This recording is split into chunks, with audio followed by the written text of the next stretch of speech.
Hello and welcome viewers and students. Today we are going to analyze paper 024892 of our series. हमारे प्रश्न पत्रों की श्रृंखला में आगे बढ़ते हुए आज हम करने जा रहे हैं प्रश्न पत्र संख्या 92 का विश्लेषण, पेपर 92 आपकी स्क्रीन पर। पहला सवाल, सवाल संख्या 76, हमें मिला है रीअरेंजमेंट ऑफ सेंटेंसेस का एक प्रश्न। आप जानते हैं किसी पैसेज के सेगमेंट्स या खंडों को रैंडम या बेतरतीब क्रम में लिख दिया गया है और हमारा टास्क है हम उन्हें पढ़ें और उसके बाद उन्हें रीअरेंज करें, अनस्क्रैम्बल करें। तो पहले पढ़ते हैं। द फैक्ट, ये तथ्य, that all the members of the family, परिवार के सभी सदस्य, वर एक्सपोज्ड। एक्सपोज्ड का अर्थ है किसी चीज के आगे खुला या अनावृत या किसी चीज के अनुभव को झेलता हुआ। तो अनावृत या खुला या किसी चीज के अनुभव को झेलता हुआ। The waste of human resources, human resources है मानवीय संसाधन। And to each others capricious minds, capricious है सन की। हैड अ डिबेसिंग इफेक्ट, डिबेसिंग का अर्थ है मान में या फिर उच्चता में कमी लाने वाला, जिसके लिए एक बहुत अच्छा सिनोनिम है डिग्रेडिंग। इफेक्ट है प्रभाव, एक दूसरे के सन की, माइंड्स का एक दूसरे पर डिबेसिंग प्रभाव था। डिबेसिंग का अर्थ है मान या उच्चता में कमी लाने वाला या degrading. On the vitality of society as a whole, vitality का अर्थ है जीवंतता। इतना पढ़ने पर हमें खासा अच्छा अनुमान हो गया है कि किसी परिवार के सदस्यों के सनकीपन या सन की सोच का एक दूसरे पर नकारात्मक प्रभाव था, जिससे कि मानवीय संसाधन और समाज पर खराब असर पड़ता था। इतना पढ़ने पर जो क्रम हमारे सामने बिल्कुल स्पष्ट है वो है ACD, एक सीक्वेंस बेहद जरूरी, और उससे पहले शुरुआती खंड होना चाहिए B, जो कि किसी कॉन्टेक्स्ट को शुरू कर रहा है, हाईलाइट कर रहा है। तो सबसे पहले B, the waste of human resources, मानवीय संसाधनों की हानि। एंड द फैक्ट, ये तथ्य कि the members of the family were exposed, परिवार के सभी सदस्य अनावृत थे, किसी बुरी चीज के प्रभाव के सामने खुले थे। Expose to each others capricious minds, had a debasing effect, वो एक दूसरे के सन की माइंड्स के समक्ष अनावृत थे, खुले थे, उसको झेल रहे थे, इसका नकारात्मक प्रभाव पड़ता था on the society, on the vitality of society as a whole. Vitality है जीवंतता, जिसका समाज की जीवंतता पर समग्र रूप से बुरा असर पड़ता था। हमारा आंसर वो सीक्वेंस होगा जिसमें सबसे पहले B हो, फिर A और फिर C और फिर D। ऐसा ऑप्शन है सिर्फ ऑप्शन B, अन्य कोई ऑप्शन सही नहीं। आगे बढ़ते हुए सवाल संख्या 77 आपकी स्क्रीन पर। निर्देश है select the most appropriate option that can correct the underline segment in the given sentence. हमें एक वाक्य मिला है जिसमें एक रेखांकित खंड है, सेगमेंट है। हमारा आंसर वो ऑप्शन होगा जो इसे दुरुस्त करे, इसे ठीक करे। Sujata has not and can never in the good books of her principal as she lacks honesty. Lack का अर्थ होता है कमी होना, ऑनेस्टी है ईमानदारी। इन द गुड बुक्स, विद्यार्थी ध्यान दे, of her principal. In the good books of somebody का अर्थ है किसी पर आपका जब बड़ा अच्छा प्रभाव होता है, बड़ा अच्छा इंप्रेशन होता है, आप उनके कृपा पात्र होते हैं, तो आप उनकी गुड बुक्स में होते हैं। हमारा आंसर होगा option B, Sujata has not been. विद्यार्थी ध्यान दें, हैज नॉट के साथ हमें थर्ड फॉर्म चाहिए, वाक्य में कमी थी। होना बी की थर्ड फॉर्म होगी बीन। बी की फर्स्ट फॉर्म बी है अथवा एमआर है, सेकंड फॉर्म है वॉज और वर, और थर्ड फॉर्म होती है बीन। हैज नॉट के बाद थर्ड फॉर्म चाहिए था। Has not been and can never be, can के साथ वर्ब की फर्स्ट फॉर्म चाहिए, बी अपनी फॉर्म खुद है first form. Sujata has not been and can never be, न तो आज तक रही है और ना ही कभी हो सकती है। कैन नेवर बी, कभी नहीं हो सकती है, ना ही आज तक रही है। In the good books of her principal, अपने प्रिंसिपल की गुड बुक्स में नहीं रही, उसकी कृपा पात्र नहीं रही, उसका उन पर अच्छा इंप्रेशन नहीं रहा, क्योंकि शी लैक्स ऑनेस्टी, क्योंकि उसमें ईमानदारी की कमी है। अन्य ऑप्शंस देख लेते हैं। हैज नॉट के साथ थर्ड फॉर्म चाहिए बी की, बी नहीं बीन होना चाहिए था। यही एरर ऑप्शन सी में भी है, और कैन के साथ थर्ड फॉर्म नहीं फर्स्ट फॉर्म होनी चाहिए। ऑप्शन डी कहता है has not been and can never been, जी नहीं, यहाँ पर भी गलती है। कैन के साथ हमें वर्ब की फर्स्ट फॉर्म चाहिए, बी होना चाहिए था, बीन नहीं। अन्य सभी ऑप्शंस में कुछ न कुछ कमी है। पूरी तरह से सही ऑप्शन है ऑप्शन बी, यही हमारा आंसर होगा। आगे बढ़ते हुए सवाल संख्या 78 आपकी स्क्रीन पर। हमारा निर्देश है हम पता लगाएं सिनोनिम या पर्यायवाची क्वेश्चन वर्ड या प्रश्न शब्द का। कैलस का अर्थ है दयाहीन या निर्दयी। आप अगर निर्दयी हैं, बेदर्द हैं, तो आप कैलस हैं, अनफीलिंग हैं। हमें चाहिए वो शब्द जिसका यही अर्थ हो, कैलस या अनफीलिंग। हमारा आंसर होगा इनसेंसिटिव। कैलस या अनफीलिंग का अर्थ है संवेदनाहीन, दयाहीन, निर्दयी। इंसेंसिटिव वही है असंवेदनशील या अनफीलिंग या अनकेयरिंग। अगर आप अनफीलिंग हैं, अनकेयरिंग हैं, तो आपको दूसरों के दर्द या तकलीफ की कोई परवाह नहीं है। अन्य ऑप्शन अवश्य देखें। इनऑर्डिनेट का अर्थ है कुछ ज़्यादा ही या कुछ अधिक ही। जैसे बहुत ज़्यादा देरी हो गई है तो इसे हम कहेंगे इनऑर्डिनेट डिले। डिले का अर्थ है देरी, इनऑर्डिनेट है कुछ ज़्यादा ही। इसके लिए एक बहुत अच्छा पर्यायवाची व सामान्य शब्द है एक्सेसिव। अनशैकल का अर्थ है बेड़ियों से मुक्त करना या किसी की चेन्स को खोलना। कंपैशनेट का अर्थ है दयालु या काइंड। यह शब्द तो क्वेश्चन वर्ड का एंटोनिम हुआ, विलोम शब्द हुआ। यदि हमसे एंटोनिम पूछा जाता तो उत्तर सी होता। फिलहाल हमसे सिनोनिम या पर्यायवाची पूछा गया है। कैलस या अनफीलिंग का अर्थ है दयाहीन या फिर निर्दयी। हमारा आंसर ऑप्शन डी ही रहेगा। आगे बढ़ते हुए सवाल संख्या 79 आपकी स्क्रीन पर। एक बार फिर से हमें पता लगाना है प्रश्न शब्द का सिनोनिम या पर्यायवाची। रिक्विजिट का अर्थ है आवश्यक या जरूरी, नेसेसरी और रिक्वायर्ड। हमारा आंसर होगा इसेंशियल। इसेंशियल का अर्थ भी वही होता है, नेसेसरी या रिक्वायर्ड, आवश्यक। अन्य ऑप्शंस अवश्य देखें। डिस्पेंसेबल का अर्थ है जिसके बिना काम चल सके या जिसे त्यागा जा सके। कोई चीज़ डिस्पेंसेबल है तो उसे छोड़ा जा सकता है, त्यागा जा सकता है, उसके बिना काम चलाया जा सकता है। सीरियस आप जानते हैं गंभीर, और वेग का अर्थ है धुंधला या अस्पष्ट, अनक्लियर। विद्यार्थी इस बिंदु पर ध्यान दें, यदि आपसे एंटोनिम पूछा जाता तो ऑप्शन ए एंटोनिम हो सकता था। फिलहाल हमसे सिनोनिम पूछा गया है। हमारा आंसर ऑप्शन डी, ऑप्शन 4 ही रहेगा। आगे बढ़ते हुए सवाल संख्या 80 आपकी स्क्रीन पर। इस बार हमें निर्देश मिला है कि हम अंडरलाइंड वर्ड का एंटोनिम या विलोम शब्द बताएं। वाक्य को पढ़ते हैं। Our economies and societies as a whole. हमारी अर्थव्यवस्थाएं और हमारे समाज as a whole need to become resilient to climate impacts. Impact का अर्थ है प्रभाव, क्लाइमेट है जलवायु।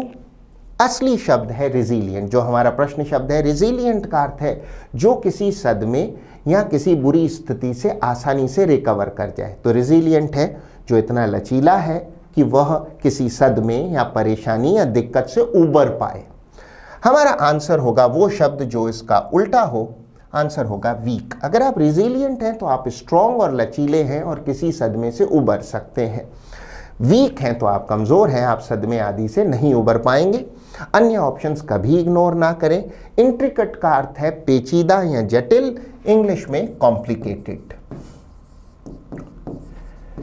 टीडियस का अर्थ है उबाऊ या बोरिंग, और अंतिम ऑप्शन लैप्स का अर्थ है चूक या गलती। अगर आपसे कोई चूक हो गई है, कोई छोटी गलती हो गई है तो आपसे लैप्स हुई है। हमारा आंसर ऑप्शन सी ही रहेगा। आगे बढ़ते हुए सवाल संख्या 81 वन वर्ड सब्स्टिट्यूशन का प्रश्न है। हमें बताना है इस डिस्क्रिप्शन का one word substitute. A lover of mankind, मानव जाति का प्रेमी, मानव प्रेमी कहलाता है फिलेंथ्रपिस्ट। फिलेंथ्रपिस्ट का अर्थ है मानव प्रेमी, अर्थात परोपकारी या परमार्थी व्यक्ति। अगर आप एक परोपकारी व्यक्ति हैं, मानव मात्र से प्रेम करते हैं, परमार्थी हैं, तो आप एक फिलेंथ्रपिस्ट हैं। अन्य ऑप्शंस पर एक नज़र कर लेते हैं। लेक्सिकोग्राफर का अर्थ है डिक्शनरीज को कंपाइल करने वाला या फिर शब्दकोश की रचना करने वाला। तो शब्दकोश लिखने वाला, शब्दकोश कंपाइल करने वाला, उनकी रचना करने वाला कहलाता है लेक्सिकोग्राफर। मिसेंथ्रोप का अर्थ है मानव द्वेषी, वह व्यक्ति जो मानव मात्र से घृणा या नफरत करता है। और नार्सिसिस्ट का अर्थ है आत्ममोहित व्यक्ति, अपने आप से बहुत प्रेम करने वाला, ऐसा व्यक्ति जो बहुत अभिमानी है, अपने आप पर ही मुग्ध है, अपने आप से ही प्रेम करता है, कहलाता है नार्सिसिस्ट। हमारा आंसर ऑप्शन ए फिलेंथ्रपिस्ट ही रहेगा। आगे बढ़ते हुए सवाल संख्या 82 आपकी स्क्रीन पर। निर्देश है parts of the following sentence have been given as option, select the option that contains an error. हमें एक वाक्य मिला है, हमारा आंसर वो ऑप्शन होगा जो उस सेगमेंट की पहचान करे जिसमें कोई ग्रामेटिकल एरर है या व्याकरणीय अशुद्धि है। पढ़ते हैं, he was that angry that he slam the book on the table. Slam का अर्थ है जोर से मारना या पटकना। हमारा आंसर होगा ऑप्शन डी, क्योंकि he was that angry that नहीं होगा, he was so angry that होना चाहिए था। ही वॉज सो एंग्री, वो इतना गुस्से में था कि उसने किताब को जोर से टेबल पे मारा या पटका। दैट एंग्री नहीं, सो एंग्री होना चाहिए था। अन्य किसी सेगमेंट में कोई एरर नहीं, हमारा आंसर ऑप्शन डी ही रहेगा। आगे बढ़ते हुए सवाल संख्या 83 आपकी स्क्रीन पर। निर्देश है select the most appropriate option that can correctly substitute the underlined words in the given sentence. हमें मिला है एक वाक्य जिसमें एक रेखांकित खंड है। हमारा आंसर वो ऑप्शन होगा जो इसे ठीक तरह से सब्स्टिट्यूट कर सके, इसका स्थान ले सके। पढ़ते हैं, the integration of cutting edge technologies. Cutting edge का अर्थ है बिल्कुल आधुनिक, एकदम नवीन, स्टेट ऑफ द आर्ट या latest technologies into the health care industry. नई तकनीकों का आप जब इंटीग्रेशन कर रहे हैं, जोड़ रहे हैं, उन्हें ला रहे हैं हेल्थ केयर इंडस्ट्री में, हैव द पोटेंशियल। पोटेंशियल का अर्थ है किसी चीज़ की संभावना या वो चीज़ जिससे कोई चीज़ हासिल की जा सकती हो। तो आपकी संभावना या वो चीज़ जिससे कुछ हासिल किया जा सकता हो, दमखम। टू रेवोल्यूशनाइज, रेवोल्यूशनाइज का अर्थ है क्रांति ले आना, बड़े परिवर्तन करना। The way medical professionals provide patient care, तो मरीज को जो देखभाल दी जाती है मेडिकल प्रोफेशनल्स द्वारा, उनमें क्रांति आ सकती है। किसके माध्यम से? नवीन टेक्नोलॉजीज़ को, नई तकनीकों को हेल्थ केयर इंडस्ट्री में लाने से। इससे ये संभावना बनती है कि इसमें क्रांति आ जाए पेशेंट की केयर में। हमारी एरर कहाँ है? देखिए एरर यहाँ है, हमारा सब्जेक्ट है इंटीग्रेशन, जोड़ा जाना, किसी चीज़ को किसी में मिलाना। सब्जेक्ट इंटीग्रेशन एक सिंगुलर सब्जेक्ट है। Integration of technology, subject technologies नहीं है, विद्यार्थी ध्यान दें, सब्जेक्ट इंटीग्रेशन है जो कि सिंगुलर सब्जेक्ट है, इसलिए हेल्पिंग वर्ब हैव नहीं हैज होनी चाहिए थी। The integration of cutting edge technologies into health care industry has the potential. इस इंटीग्रेशन में वो संभावना है कि ये चीज़ हम हासिल कर सकें। वाक्य में एरर है हैव द पोटेंशियल और होना चाहिए था हैज द पोटेंशियल। कौन सा ऑप्शन इसे ठीक कर रहा है? निसंदेह option A, has the potential to revolutionise, क्रांति ले आए, the way medical professionals provide patient care. अन्य ऑप्शंस पर एक नज़र कर लेते हैं। हैव बीन द पोटेंशियल बिल्कुल नहीं होगा, हैड नहीं होगा, बात प्रेजेंट टेंस की है, वर्बी नहीं, बात प्रेजेंट की है और सब्जेक्ट सिंगुलर। हमारा आंसर ऑप्शन ए ही रहेगा। आगे बढ़ते हुए सवाल संख्या 84 आपकी स्क्रीन पर। हमारा निर्देश है हम दिए गए मुहावरे आइडियम का मीनिंग बताएं। To cut corners, to cut corners का अर्थ है जब आप क्वालिटी पर कॉम्प्रोमाइज़ करके या सेफ्टी पर कॉम्प्रोमाइज़ करके या जो मानक हैं उन मानकों पर कॉम्प्रोमाइज़ कर कर उनको इग्नोर करके किसी काम को जल्दी से या सस्ते तरीके से करते हैं, तो यू आर कटिंग कॉर्नर्स। हमारा आंसर होगा option D, to do something quickly और चीपली, किसी चीज़ को जल्दी से या सस्ते में करना, often at the expense of quality और सेफ्टी। आप क्वालिटी या सेफ्टी का नुकसान कर कर उसकी कीमत पर किसी काम को जल्दी या सस्ते में करते हैं, तो यू आर कटिंग कॉर्नर्स। तो टू कट कॉर्नर्स का अर्थ हुआ टू डू समथिंग क्विकली और cheaply, often at the expense of quality और सेफ्टी। हमारा आंसर होगा ऑप्शन डी। एक बार अन्य ऑप्शंस की समीक्षा कर लेते हैं। To be honest and fair, ईमानदार होना, बिल्कुल नहीं। To follow the rules strictly, नहीं, यहाँ तो रूल्स को इग्नोर किया जाता है। तो स्ट्रिक्टली यानी अनुशासन से, बड़ी सख्ती से नियमों का पालना करना, नहीं। To take the long way round, लंबा रास्ता इख्तियार करना, बिल्कुल नहीं। हमारा आंसर होगा ऑप्शन डी, अन्य कोई ऑप्शन सही नहीं। आगे बढ़ते हुए सवाल संख्या 85। हमारा निर्देश है हम पता लगाएं प्रश्न शब्द का एंटोनिम या विलोम शब्द। प्रश्न शब्द है डिटीरियरेशन। डिटीरियरेशन का अर्थ है किसी चीज़ की गुणवत्ता में गिरावट। अगर किसी चीज़ में डिटीरियरेशन हो रहा है तो उसकी क्वालिटी या गुणवत्ता में गिरावट आ रही है। हमारा आंसर इसका एंटोनिम या विलोम शब्द होना चाहिए निसंदेह आंसर होगा इम्प्रूवमेंट, ऑप्शन सी। अन्य ऑप्शंस को एक बार देख लेते हैं। ऑप्शन ए ग्लिच का अर्थ है तकनीकी कमी या तकनीकी दोष। अगर किसी काम में ग्लिच आ गया है तो कोई तकनीकी खराबी आ गई है, तकनीकी दोष आ गया है, इसके लिए एक सिनोनिम है स्नैग। डेमोन्स्ट्रेशन आप जानते हैं प्रदर्शन, और स्टैग्नेशन का अर्थ है ठहराव। अगर स्टैग्नेशन है तो ठहराव है, और डेमोन्स्ट्रेशन ऑप्शन बी है तो प्रदर्शन है। हमारा आंसर ऑप्शन सी इंप्रूवमेंट ही रहेगा। आगे बढ़ते हुए एक बार फिर से हमें बताना है अंडरलाइंड शब्द का एंटोनिम। पढ़ते हैं। ऑन द फ्लाइट, फ्लाइट के दौरान, I was in the company of an extremely urbane man. Urbane का अर्थ है कल्चर्ड या शिष्ट। अगर आप एक अर्बेन व्यक्ति हैं तो बहुत शालीन, बहुत कल्चर्ड, बहुत शिष्ट व्यक्ति हैं। हमारा आंसर होना चाहिए वो शब्द जो इसका उल्टा है, विलोम शब्द है बुअरिश। बुअरिश का अर्थ है असभ्य, अशिष्ट, अनग्रेसफुल, अनकल्चर्ड। हमारा आंसर ऑप्शन बी रहेगा। अन्य ऑप्शंस को कभी इग्नोर ना करें। वर्चुअस का अर्थ है सदाचारी या गुणवान, जिसका आचरण या कैरेक्टर बहुत अच्छा है वो वर्चुअस है, सदाचारी या गुणवान। कर्टियस का अर्थ है विनम्र, और शिवेलरस का अर्थ है वीर, बहादुर। विद्यार्थी ध्यान दें, वीरों में महिलाओं के प्रति विशेष सम्मान के गुण को कहा जाता था शिवेलरी। तो शिवेलरस का अर्थ है शूरवीर का वह वीरतापूर्ण व्यवहार जिसमें वह महिलाओं के प्रति विशेष सम्मान और आदर रखता था। तो शिवेलरस का अर्थ है वीरतापूर्ण या शूरोचित। शूर का अर्थ है शूरवीर, तो जैसा शूरवीर को करना चाहिए उस प्रकार के व्यवहार को कहा जाता है शिवेलरस। यद्यपि हमारा आंसर ऑप्शन बी बुअरिश ही रहेगा। आगे बढ़ते हुए सवाल संख्या 87 एक बार फिर से रीअरेंजमेंट ऑफ सेगमेंट्स का प्रश्न है। हल करने की विधि आप जान ही चुके हैं। दिए गए सेगमेंट्स को पढ़ते हैं और फिर इन्हें सही क्रम में रीअरेंज करते हैं, अनस्क्रैम्बल करते हैं। Between renunciation of the social world. Renunciation का अर्थ है किसी चीज का परित्याग या उसे छोड़ा जाना। यदि आप विश्व की चीजों को रिनाउंस कर रहे हैं या उनका रिनंसिएशन कर रहे हैं तो आप उन्हें छोड़ रहे हैं, उनका त्याग कर रहे हैं। The first point to note, पहला जो बिंदु आपको नोट करना है, जिस पर ध्यान देना है, एंड असेटिसिज्म। असेटिसिज्म का अर्थ है सादगी पूर्ण जीवन या सन्यासीवत जीवन। Is the intimate link. Intimate का अर्थ है बहुत नजदीकी या क्लोज। इतना पढ़ने पर हम समझ गए हैं यहाँ बात हो रही है सन्यासी जीवन के बारे में और विश्व के त्याग के बारे में। हमारे पास जो दो बेहतरीन लिंक हैं वो है बी डी और ए सी। सबसे पहले इंट्रोडक्टरी खंड जहां से शुरुआत हो रही है वो है खंड बी।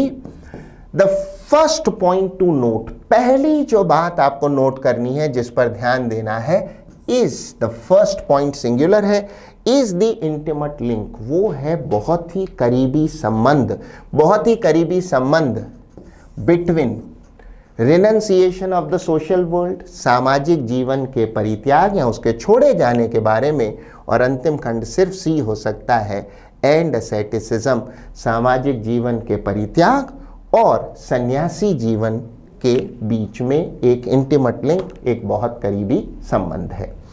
ऐसा कौन सा ऑप्शन है जो कि बी से शुरू हो और उसके उपरांत डी, ए और सी हो? हमारा ऐसा ऑप्शन हो सकता है सिर्फ ऑप्शन सी। एक बार पुनः पढ़ के देख ले। The first point to note, पहला जो बिंदु आपको नोट करना है वो है इज द इंटीमेट लिंक, बहुत ही करीबी संबंध है बिटवीन, किनके बीच में संबंध है? Between renunciation of the social world, सामाजिक जीवन का त्याग, एंड असेटिसिज्म, और सन्यासी जीवन या सन्यास में। हमारा आंसर सिर्फ ऑप्शन सी हो सकता है, अन्य कोई ऑप्शन सही नहीं। आगे बढ़ते हैं। सवाल संख्या 88 आपकी स्क्रीन पर एक बार फिर से निर्देश मिला है, हम क्वेश्चन वर्ड का सिनोनिम या पर्यायवाची बताएं। प्रश्न शब्द है ऑब्जेक्शन। ऑब्जेक्शन का अर्थ है आपत्ति। अगर आप किसी चीज पर ऑब्जेक्शन करते हैं तो आपत्ति देते हैं, उस पर अपनी स्वीकृति नहीं देते या अस्वीकृति देते हैं। हमारा आंसर होगा डिसअप्रूवल। डिसअप्रूवल का अर्थ है अस्वीकृति। तो अगर किसी चीज पर ऑब्जेक्शन लगा दिया गया है या उसे डिसअप्रूवल उस पर दिया गया है तो इसका अर्थ है उस पर आपत्ति या अस्वीकृति लगा दी गई है। अन्य ऑप्शंस देख लेते हैं।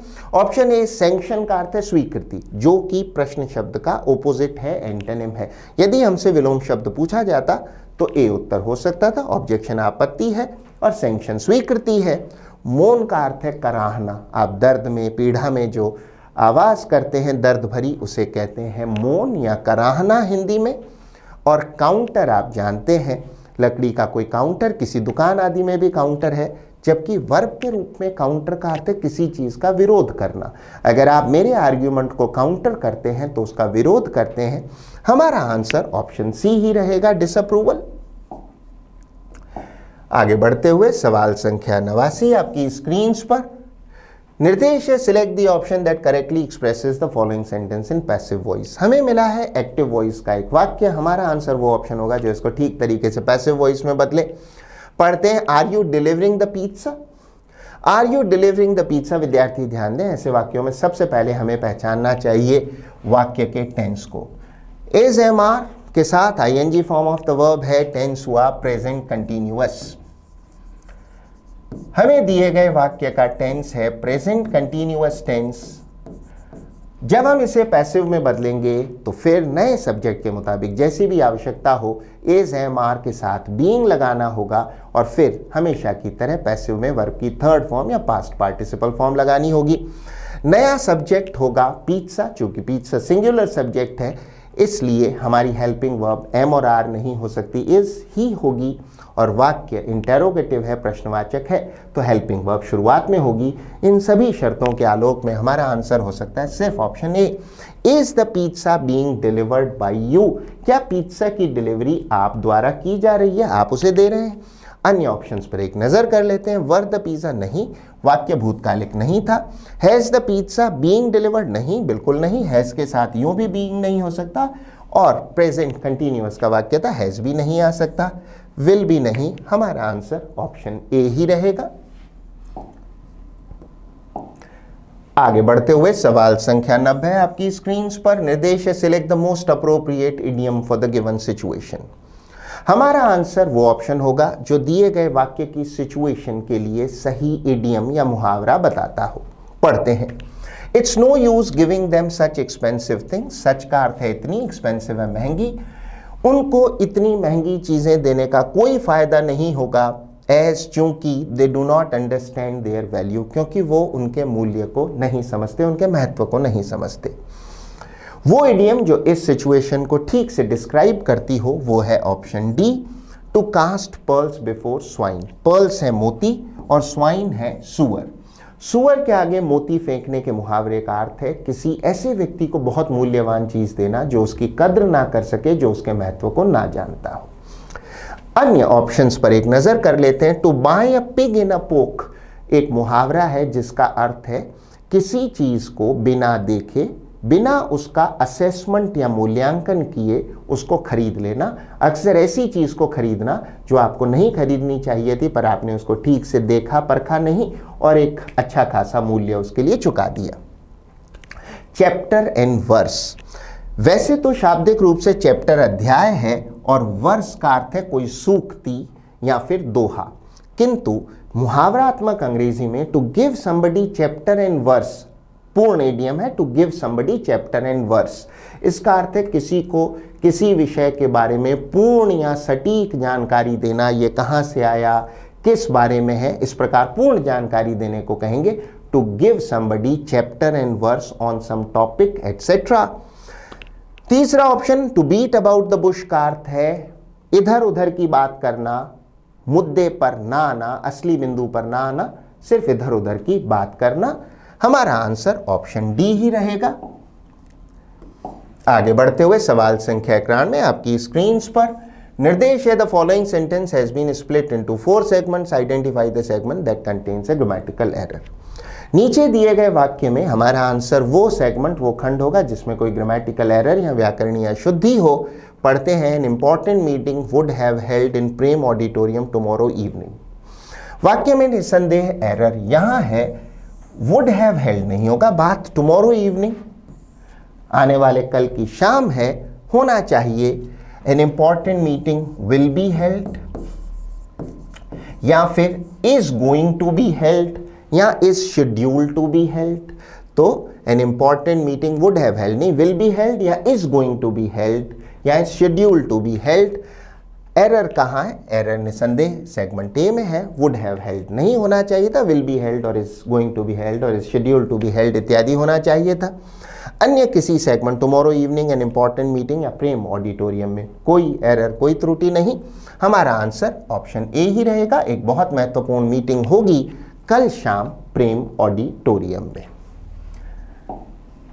आगे बढ़ते हुए सवाल संख्या 92, हमारा निर्देश है select the option with the correct spelling that can replace the underlined word. नीचे दिए गए वाक्य में रेखांकित शब्द की स्पेलिंग में कोई एरर है, हमारा आंसर वो ऑप्शन होगा जो इस एरर को ठीक करता हो, अर्थात इस शब्द की सही स्पेलिंग देता हो। The old building was demolish, demolish का अर्थ है ढहाना या ध्वस्त करना। To make way for a new building, make way का अर्थ है किसी चीज के लिए रास्ता बनाना, मीन संभावना उपलब्ध कराना। हमारा आंसर होगा ऑप्शन सी, डिमोलिश की सही स्पेलिंग में डी ए नहीं डी ई होना चाहिए। डिमोलिश का अर्थ है ध्वस्त करना, बिल्डिंग आदि को गिराना। अन्य सभी स्पेलिंग्स में भी कुछ न कुछ दोष है, कुछ न कुछ कमी है, सही स्पेलिंग सिर्फ ऑप्शन सी की है। आगे बढ़ते हुए सवाल संख्या 93, आपकी स्क्रीन पर निर्देश है select the incorrectly spelled word. अब की बार हमारा आंसर वो ऑप्शन होगा जिसकी स्पेलिंग गलत हो। हमारा आंसर निसंदेह ऑप्शन डी होगा। शब्द मोनोलॉग में जी और ई के बीच में एक यू भी होना चाहिए था। मोनोलॉग की सही स्पेलिंग है MONOLOGUE। मोनोलॉग का अर्थ है एक ही व्यक्ति द्वारा दिया गया कथन। अगर एक ही व्यक्ति बोलता रहे तो उस एक व्यक्ति के कथन को कहा जाएगा मोनोलॉग। अन्य ऑप्शंस देख लेते हैं। मेंटेनेंस का अर्थ है रख रखाव। मिस्चीवस है शरारती या नॉटी, नटखट। और मिलियनेयर आप जानते हैं धनवान व्यक्ति जिसकी नेटवर्थ कम से कम $1 मिलियन की हो या बहुत धनवान हो उसे कहेंगे मिलियनेयर। हमारा आंसर ऑप्शन डी ही रहेगा। अन्य सभी ऑप्शंस ए, बी और सी की स्पेलिंग्स में कोई दोष नहीं है। आगे बढ़ते हुए सवाल संख्या 94, आपकी स्क्रीन पर निर्देश है select the option that expresses the given sentence in active voice. हमें मिला है पैसिव वॉइस का एक वाक्य। हमारा आंसर वो ऑप्शन होगा जो इसे ठीक ठीक तरीके से एक्टिव वॉइस में बदल दे। पढ़ते हैं the tiger was killed on an unfortunate day by a hostile Hunter. सबसे पहले विद्यार्थी ऐसे वाक्यों में वाक्य के टेंस को पहचाने। The tiger was killed, subject के साथ वॉज और फिर third form of the verb है। हमारे टेंस हुआ simple past tense. Simple past tense passive voice में हमें चाहिए एक्टिव वॉइस। एक्टिव वॉइस में आप जानते हैं सिंपल पास्ट या पास्ट इंडेफिनिट टेंस में सब्जेक्ट के साथ सेकंड फॉर्म का इस्तेमाल किया जाता है। The tiger was killed on an unfortunate day by a hostile Hunter. नया सब्जेक्ट होगा अ होस्टाइल हंटर और उसके साथ वर्ब की सेकंड फॉर्म किल्ड। निसंदेह हमारा आंसर होगा ऑप्शन बी, अ होस्टाइल हंटर। होस्टाइल का अर्थ है शत्रुवत, जो शत्रु की तरह व्यवहार करे। A hostile hunter killed the tiger on an unfortunate day। Unfortunate का अर्थ है दुर्भाग्यशाली या unlucky.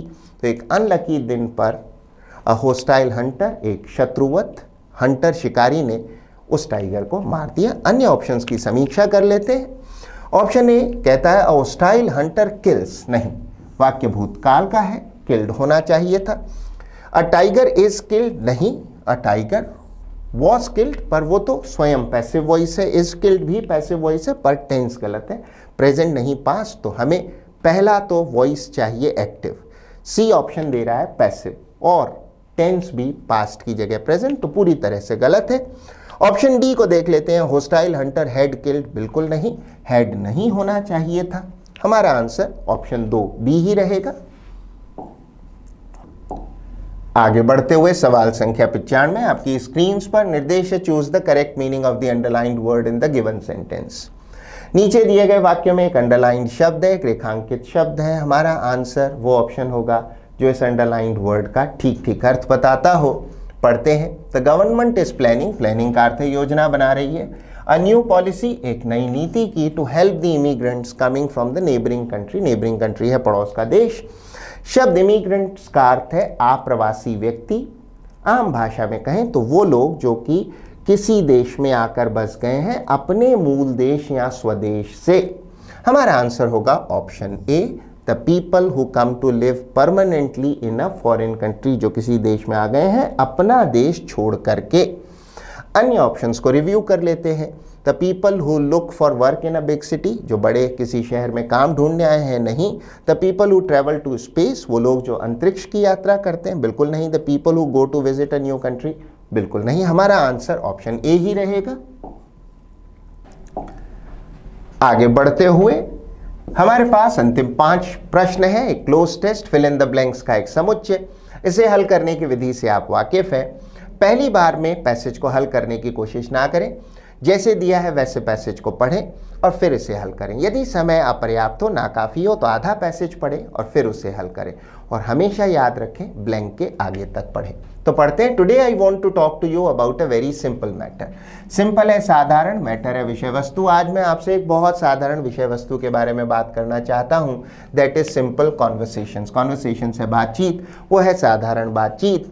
When we learn to speak, जब हम बोलना सीखते हैं, डैश कम वर्ड्स, शब्द, देन फ्रेजेस। फ्रेजेस का अर्थ है वाक्यांश, शब्दों के मीनिंगफुल समुच्चय को फ्रेजेस कहते हैं। देन स्क्रिप्ट्स, स्क्रिप्ट्स हैं लिपियां। You would agree that the larger the bundle of words, आप सहमत होंगे कि जितने ज़्यादा बड़े शब्दों के बंडल होंगे, यहाँ शब्दों के बंडल के अर्थ से है बड़ी संख्या में शब्द या शब्दकोश होना। We dash the less we have to worry about. Worry about है चिंता करना। Combining them into sensible. Sensible है समझदारी पूर्ण या युक्ति युक्त या उचित। Dash also the less we have to fret over syntax और syntax का अर्थ है वाक्य रचना। विद्यार्थी ध्यान दें, to fret over का अर्थ है किसी चीज को लेकर चिंतित होना या नाखुश होना। और fret over, syntax और dash, इतना पढ़ने पर हमें खासा सटीक अनुमान हो चला है ये पैसेज शब्दों के महत्व और बातचीत के विषय में है। अब इसे हल करते हैं। Today I want to talk to you about a very simple matter. आज मैं आपसे एक बहुत साधारण विषय में बात करना चाहता हूँ। That is simple conversations. When we learn to speak, जब हम बोलना सीखते हैं, dash come words, first come word, सबसे पहले आते हैं शब्द। अन्य ऑप्शंस की समीक्षा कर लेते हैं। देन आप जानते हैं तब, हेंस का अर्थ है इस प्रकार या अतः, और फाइनली है अंतिम रूप से। हमारा आंसर ऑप्शन डी, फर्स्ट ही रहेगा। फर्स्ट कम वर्ड्स, पहले आते हैं शब्द, देन फ्रेजेस, फिर वाक्यांश, एंड देन स्क्रिप्ट्स और उसके उपरांत लिपियां। यू वुड अग्री, आप सहमत होंगे, that the larger the bundle of words we carry around. आप इस बात से सहमत होंगे कि जितने ज़्यादा शब्द हम हमारे साथ लेकर चलें, अर्थात हमारे दिमाग में लेकर चलें, हमारा शब्दकोश जितना अधिक होगा। अन्य ऑप्शंस देख लेते हैं। लुक आफ्टर का अर्थ देखभाल करना। बेल आउट एक बहुत अच्छी फ्रेजल वर्ब है, विद्यार्थी ध्यान दें। शब्द बेल, अकेले शब्द बेल का अर्थ है जमानत, किंतु बेल आउट का अर्थ है किसी को किसी संकट आदि से उबारना या निकालना। तो किसी आर्थिक संकट या अन्य संकट से किसी को निकालना बेल आउट कहलाता है। एक अन्य संदर्भ में, जब कोई फाइटर पायलट अपने क्रैश होते हुए प्लेन से इजेक्ट करता है, निकलता है, तो उसे भी बेल आउट करना कहते हैं। वैसे किसी को किसी संकट, सामान्यतः आर्थिक संकट से उबारना। और अंतिम ऑप्शन आस्क अराउंड का, ये भी एक मीनिंगफुल फ्रेजल वर्ब है, विद्यार्थी ध्यान दें। आस्क अराउंड का अर्थ है आसपास पूछताछ करना। तो please ask around about, let's say, the availability of something. आप किसी चीज़ की उपलब्धता के बारे में आसपास आस्क अराउंड करें, तो उसकी उपलब्धता के बारे में आसपास पूछें, लोगों से पड़ताल करें, किसी से पूछ लें, आसपास लोगों से जानकारी जुटा लें। हमारा आंसर यद्यपि कैरी अराउंड ही रहेगा। आगे बढ़ते हुए, You would agree that the larger the bundle of words we carry around, the less we have to worry about combining them into sensible expressions. Expressions का अर्थ है अभिव्यक्तियां। आप इस बात से सहमत होंगे कि जितने अधिक शब्द हम अपने साथ लेके चलें, अर्थात जितना हमारा व्यक्तिगत शब्दकोश बड़ा होगा, उतना ही हमें कम चिंता करनी पड़ेगी उन शब्दों को युक्ति युक्त या सेंसिबल एक्सप्रेशंस या फिर अभिव्यक्तियों में जोड़ने के लिए हमें कम से कम समस्या होगी, कम से कम चिंता करनी पड़ेगी। अन्य ऑप्शंस अवश्य देखें। शब्द ट्रेट्स का अर्थ है लक्षण, इंग्लिश में कैरेक्टरिस्टिक्स। एग्जीक्यूशन का अर्थ है किसी चीज को लागू किया जाना या फिर निष्पादित किया जाना। टू कैरी समथिंग आउट, लागू करना किसी चीज को या किसी चीज को निष्पादित करना, करके दिखाना। क्रिटिसिज्म का अर्थ है आलोचना। हमारा आंसर ऑप्शन डी एक्सप्रेशन सी रहेगा। आगे बढ़ते हुए, the less we have to worry about combining them into sensible expressions, also the less we have to fret over syntax और grammar। और हमें कम फ्रेट ओवर करना पड़ेगा। टू फ्रेट ओवर का अर्थ है किसी चीज के बारे में चिंतित या नाखुश होना, और आपको कम बेचैनी होगी, कम चिंता होगी। अगर आप अधिक फ्रेट ओवर करते हैं तो अधिक चिंता, अधिक बेचैनी होगी, आपको कम परेशानी, चिंता, बेचैनी आदि होगी। वाक्य रचना और ग्रामर को लेकर के अन्य ऑप्शंस अवश्य देखें। प्रोनंसिएशन का अर्थ है उच्चारण, एग्जैजरेशन का अर्थ है अतिशयोक्ति या अतिरंजना, और अंतिम ऑप्शन हाइपरबली एक बहुत अच्छा शब्द है, इसके उच्चारण पर भी ध्यान दें। शब्द का उच्चारण है हाइपरबली। हाइपरबली का अर्थ है अतिशयोक्ति का फिगर ऑफ स्पीच। अंग्रेजी में वाक्य अलंकार होते हैं, फिगर्स ऑफ स्पीच होते हैं, उनमें अतिशयोक्ति के अलंकार को कहते हैं हाइपरबली। हमारा आंसर यद्यपि ग्रामर व्याकरण ही रहेगा। Also, the less we have to fret over syntax or grammar, do you think you choose the words? तुम्हें लगता है तुम शब्द चुनते हो। Do you pre-rehearse every time you go out? Pre-rehearse का अर्थ है किसी चीज का पूर्वाभ्यास करना या रिहर्सल करना। क्या आप हर बार रिहर्सल करते हैं, प्री रिहर्स करते हैं जब भी आप बाहर जाते हैं? डैश व्हाट हैपन्स, कंसिडर, सोचिए क्या होता है when you walk into a fast food restaurant. जब आप किसी फास्ट फूड रेस्टोरेंट में जाते हैं तो क्या होता है? अन्य ऑप्शंस देख लेते हैं। ड्रामेटाइज का अर्थ है नाटक में परिवर्तित करना या नाटकीय रूप में डालना। अगर आप किसी उपन्यास को ड्रामेटाइज करते हैं तो उसे नाटक में रूपांतरित करते हैं। डिस्प्ले का अर्थ है किसी चीज को दिखाना, और रिवर्बरेट एक बहुत अच्छा शब्द है जिसका अर्थ है गूंजना और टू एको। हमारा आंसर यद्यपि ऑप्शन बी कंसिडर ही रहेगा। कंसिडर, सोचिए क्या होता है जब आप किसी फास्ट फूड रेस्टोरेंट में जाते हैं। My dear, how do you react in those real life situations. My dear, आप कैसे रिएक्ट करते हैं उन वास्तविक जीवन की सिचुएशंस में, जैसे कि जब आप एक फास्ट फूड रेस्टोरेंट में जाते हैं तो वहाँ कैसे आप रिएक्ट करते हैं, कैसे बातचीत करते हैं, इस बारे में सोचें। हमारा आंसर सवाल संख्या 100 में ऑप्शन बी कंसिडर ही रहेगा। तो ये था आपका एनालिसिस पेपर 92 का। I hope you manage to learn a few things from it. Analysis में सिखाए गए नियमों का अभ्यास करें, उन्हें यूज़ करें, और एनालिसिस में सिखाई गई वोकैबुलरी को लिखें, नोट करें, याद करें, और बहुत बेहतर होगा उन शब्दों, उन इडियम्स का अपने वाक्यों में प्रयोग करें, अपने एग्जाम्पल सेंटेंसेस में उन्हें यूज़ करें। So keep working, keep trying, keep learning. All the best. Thank you and bye bye.